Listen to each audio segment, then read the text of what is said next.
What is up, everybody? Chris Chavez here with Fandroid.com. You're watching the Android Overload for Friday, February 15th, and these are your top Android news stories. There's only a few short days left until the HTC M7 is finally revealed, and it looks like we have one more leak before it's announced. The folks at UnwiredView/EV-Links have actually gotten their hands on a photo of the black version of the device. It looks fairly good. I mean, it looks like it's made out of some type of aluminum along the top and bottom, and people are saying it looks a lot like the BlackBerry Z10. I guess I kind of see it, but there's only so much you can do with a rectangle. I know in HTC they have really good designers, so we had to look at it from the sides and the back before we can make any type of conclusion. But from the front, it looks awesome, and it's black. And as Wesley Snipes has taught us in Passenger 57, you always bet on black.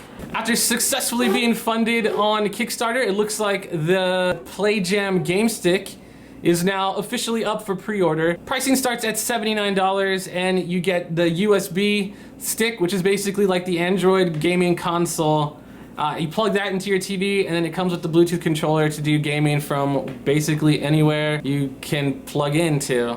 PlayJam is also offering a $25 dock and a $10 case for the Game Stick. And at $80, it looks like it will be going head-to-head with the Ouya. And while I'm not too sure on the longevity of these Android gaming consoles, I feel like if anybody has a shot right now, it's probably the Ouya. Now, I'm curious to hear your guys' thoughts on all these little Android mini consoles. Do you see yourself purchasing one for, a loved one, or maybe for yourself? Or do you think they're kind of pointless? I know people make the argument a lot that you can just plug in using HDMI your smartphone into a TV, but then you can't actually use your smartphone for anything and it starts killing battery. I feel like that's more or less used like in a tight pinch. Maybe when you're someplace and you're just losing your mind with boredom. A mysterious benchmark popped up on Ninamark's site the other day. It's a Samsung device going by the model number SCHI545. A combination of the benchmark scores along with the resolution or reported resolution of the device is leading some to believe that this could be Verizon's Galaxy S4. With an unveiling shortly after Mobile World Congress, we have no reason to believe it's anything but this. But for some weird reason, the Ninamark bench score is showing that it's coming with a Qualcomm S4 Pro processor. Now, as you guys may have heard, if you've been listening to rumors, the Galaxy S4 will come with one of Samsung's Exynos octo-cores, which honestly just sounds absolutely ridiculous. If it helps Instagram load up a millisecond quicker, I guess I'm for it.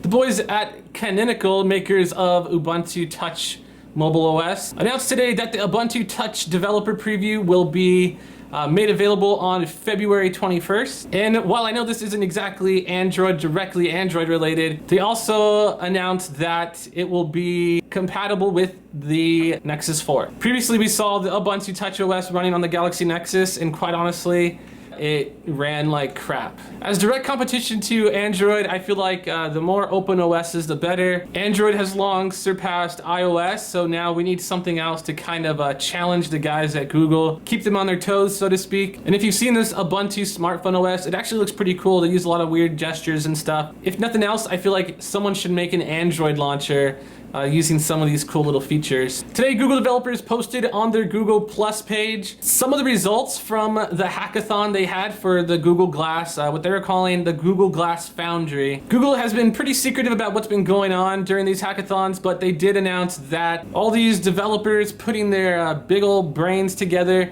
managed to come up with 80 new ways of using Google Glass. And while teaming up, apparently 8 teams of these developers were actually able to get early prototypes of the Google Glass for absolutely free. Google was more than happy to give developers these early prototypes, fronting the $1,500 per unit tab. Google did mention that there could be more Google Glass Foundries in the future, and where Fandroid did actually sign up for 3 Google Glass headsets. Unfortunately, our developer, Steven, had triplets and couldn't make it to the events. Boo for triplets. Alright, so that just about wraps up the Android Overload for Friday, February 15th. For links to all the articles I talked about in this video, make sure you hit the description area down below. As always, don't forget to thumbs up and subscribe if you haven't already. With Fandroid.com, I'm Chris Chavez. Thank you guys for watching. Have a great weekend, and I'll see you guys on Monday.